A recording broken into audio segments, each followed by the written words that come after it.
So ఇప్పుడు మనం డెసిమల్ని 4లోకి మార్చాం. So ఇప్పుడు మనం డెసిమల్ని 4 బేస్లోకి మార్చాం, డెసిమల్ని బేస్ 6లోకి మార్చాం, డెసిమల్ని బేస్ 12లోకి మార్చాం.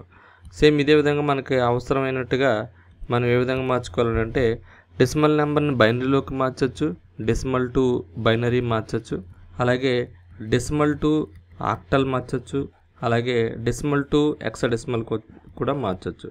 అంటే యాక్చువల్గా ఇన్ఫ్యాక్ట్ ఈ 4 ఇంపార్టెంట్ కాబట్టి ఇలా మార్చచ్చు అని చెప్తున్నాను. బట్ డెసిమల్ నుంచి ఏ రాడిక్స్లోకైనా మార్చడం మీకు చెప్పేసాను. అంటే బేస్ నెంబర్ ఏదైనా ఇస్తే ఆ నెంబర్ని మనం బైనరీలోకి ఎలా మార్చచ్చో కూడా చెప్పాను మీకు. ఎలా అంటే 26 తీసుకున్నాం అనుకో, దాన్ని బేస్ 2లోకి మార్చాలి కాబట్టి 2తో డివైడ్ చేయండి ఇంటిజర్ పార్ట్. సో 12 2 జా 24, బేస్ 13, 13 2 జా. సో 13 రోళ్ళు 26, బేస్ 0, అదే రిమైండర్ 0, 2 6లు 12, రిమైండర్ 1, 2 3లు 6, రిమైండర్ 0, 2 1లు 2, రిమైండర్ 1, 2 0, రిమైండర్ 1. సో కోఎఫిషియంట్ 0 వచ్చే వరకు చేయమన్నాను. Coefficient becomes 0 until you get the coefficient 0, repeat the same process. అప్పుడు ఇక్కడి నుంచి పైకి వాల్యూ అంతా చూడండి 1 1 0 1 0. ఇది బేస్లోకి మార్చే ప్రాసెస్. అదే ఇప్పుడు డెసిమల్ నుంచి ఆక్టల్లోకి మార్చాలనుకోండి. సో డెసిమల్ నుంచి ఆక్టల్కి మార్చాలంటే ఒక నెంబర్ తీసుకుందాం, 1436 బేస్ 10 అని ఆక్టల్లోకి మారుద్దాం. ఆక్టల్ అంటే ఎంత, బేస్ 8. సో ఇప్పుడు 1436ని ఏం చేయాలి, ఎందులోకి మార్చాలనుకున్నా దాంతో డివిజన్ చేయాలి. సో ఇది డివిజన్ చేస్తే 179 టైమ్స్ పోతుంది. మీరు క్యాలిక్యులేటర్తో చూసుకోండి, రిమైండర్ 4 వస్తుంది. అలాగే మళ్ళీ 8తో డివిజన్ చేస్తే 22 టైమ్స్ పోతుంది, రిమైండర్ 3 వస్తుంది. మళ్ళీ 8 3 జా 24, 8 2 జా 16, 4 + 2 6 వస్తుంది రిమైండర్. మళ్ళీ 8 0 టైమ్స్, రిమైండర్ 2.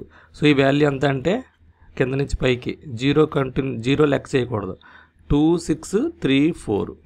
ఓకే. సో ఇలాగ డెసిమల్ నుంచి మళ్ళీ ఆక్టల్కి కూడా మార్చాం. సేమ్ అదే ప్రాసెస్లో డెసిమల్ నుంచి హెక్సాడెసిమల్కి మారుద్దాం.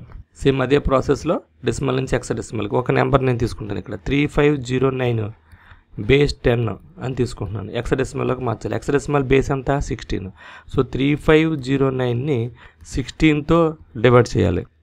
అప్పుడు ఇది 219 టైమ్స్ పోద్ది, రిమైండర్ 5. సో 16 మళ్ళీ డివిజన్ చేస్తే 13 టైమ్స్ పోద్ది, రిమైండర్ ఈజ్ 11. మళ్ళీ ఇది 16 కన్నా చిన్నది అయిపోయింది కాబట్టి 16 0 16. సో దీనికి value 30, reminder is 0 13. Okay. 16 times 0 16 0 0, reminder is 13.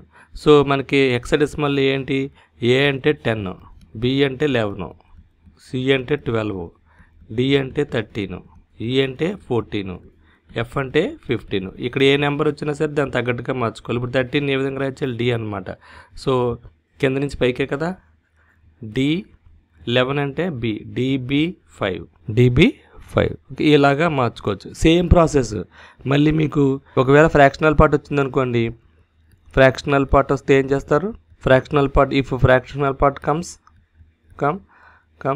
Then ఏం చేస్తారు, then do it multiplication of 3 to 4 iterations and take only integer from top to bottom direction. Okay.